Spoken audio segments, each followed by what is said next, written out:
Hello dear friends, this is Phone Support Channel. Before you start watching this video, please subscribe to the channel and give it a like, and also write your feedback in the comments if this video helped you, or if you have any questions. Thank you. In this video, I want to show and tell you how you can view the list of devices from which you have logged into your Instagram account. How you do that. Look for this, you go to Instagram. Now here you click on your profile.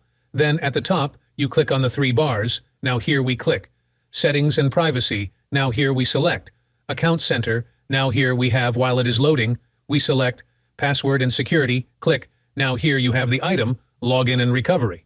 It does not interest us, we need the item. Security checks. Click. Where you're logged in, select. Now here we select the account we are interested in, selected, and here we can notice from what devices we logged into this account. I have only one device here because I'm keeping an eye on it, but if you have a lot of devices, you can view them all, and if any of the devices is not yours, you just click on it and pay attention to it. But since I'm on this device and I'm logged in from it, I won't have a delete button, so if you have another device here, you click delete.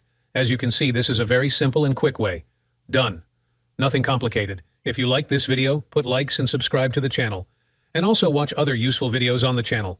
That was Phone Support. See you later.